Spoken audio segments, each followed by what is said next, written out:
In the heart of the Crimson Moon territory, a chilling wind whispered through the ancient pines. They called her Ilara the Omega, a ghost in her own pack, invisible, unheard, and deemed utterly powerless. Her days were a tapestry of scorn and neglect, woven by those who saw her meekness as a flaw, a stain on their proud lineage. They never saw the fire banked low in her eyes, a fire that smoldered with a history they couldn't comprehend. One fateful evening, under a sky bruised with the colors of twilight, their contempt boiled over. It was Kale and his cruel cronies, their laughter sharp and jagged like broken glass. They cornered her by the old standing stones, their shadows looming large and menacing. "Look at her," Kale sneered, his voice dripping with disdain. "The pack's charity case. Too weak to even shift." Ilara stood her ground, her small frame trembling not with fear, but with a tightly leashed rage. She didn't speak, she didn't plead. Her silence was her shield, but to them, it was an invitation. The first blow was a blur, a sickening thud that sent her sprawling onto the cold, damp earth. They kicked and punched, their boots and fists a storm of brutality, their taunts of venomous rain. Pathetic, one spat. Worthless, another echoed. They left her there, a broken doll in the deepening gloom, convinced they had extinguished the last flicker of her spirit. They swaggered away, chests puffed out, utterly oblivious. They didn't see the 50 pairs of eyes that had watched the entire spectacle from the impenetrable shadows of the forest. 50 pairs of golden, amber, and ice-blue eyes, burning with a collective fury that could melt stone. As Kale and his friends disappeared from sight, a low guttural growl rumbled through the trees.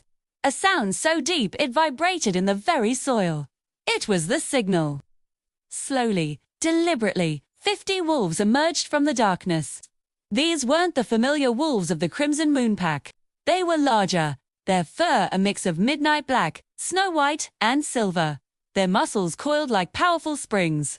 They moved with a predatory grace that spoke of ancient power and untamed wilderness. This was not a pack. This was a legion. They formed a silent, menacing circle around Ilara's still form. There was no whining, no yipping, just a profound, chilling silence. Their leader, a colossal wolf with fur the color of polished obsidian and eyes that held the cold light of distant stars, stepped forward. He nudged Ilara gently with his massive snout, a soft whine escaping his throat, a stark contrast to his fearsome appearance. This was Lycan, the alpha of alphas, the Shadow King, and Ilara was his destined mate. Its gaze lifted from her, sweeping over his assembled warriors. A silent command passed between them. The hunt was on. Mercy had left the forest when the first blow landed on Ilara. Kale and his friends were celebrating their victory at the edge of the territory, their laughter echoing hollowly in the night. They didn't hear the rustle of leaves that was too coordinated, too silent for a natural breeze. They didn't see the shadows detaching themselves from the trees.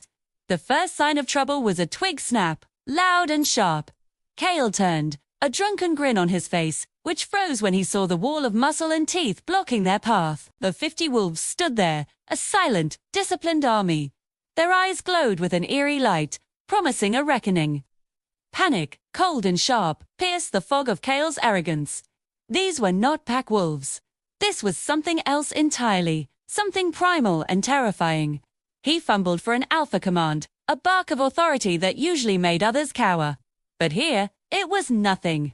It was a whisper against a hurricane. The obsidian wolf Lycan took a single, deliberate step forward. He didn't need to growl. His presence was a suffocating weight of pure, unadulterated power. Kale's bravado shattered. He and his friends scrambled backward, tripping over roots and each other. Then, the Legion moved. It wasn't a chaotic attack. It was a precise, strategic takedown. A silver wolf darted in, hamstring one of Kale's cronies with a single, devastating bite. Another, a giant with mottled grey fur, slammed into a second, sending him flying into a tree with a sickening crack. They were systematically dismantled, their screams swallowed by the vast, indifferent forest. Kale was left for last. He was on his knees, trembling, his eyes wide with a terror he had never known. The giant obsidian wolf stalked towards him, the ground seeming to tremble with each step. And then, a strange thing happened.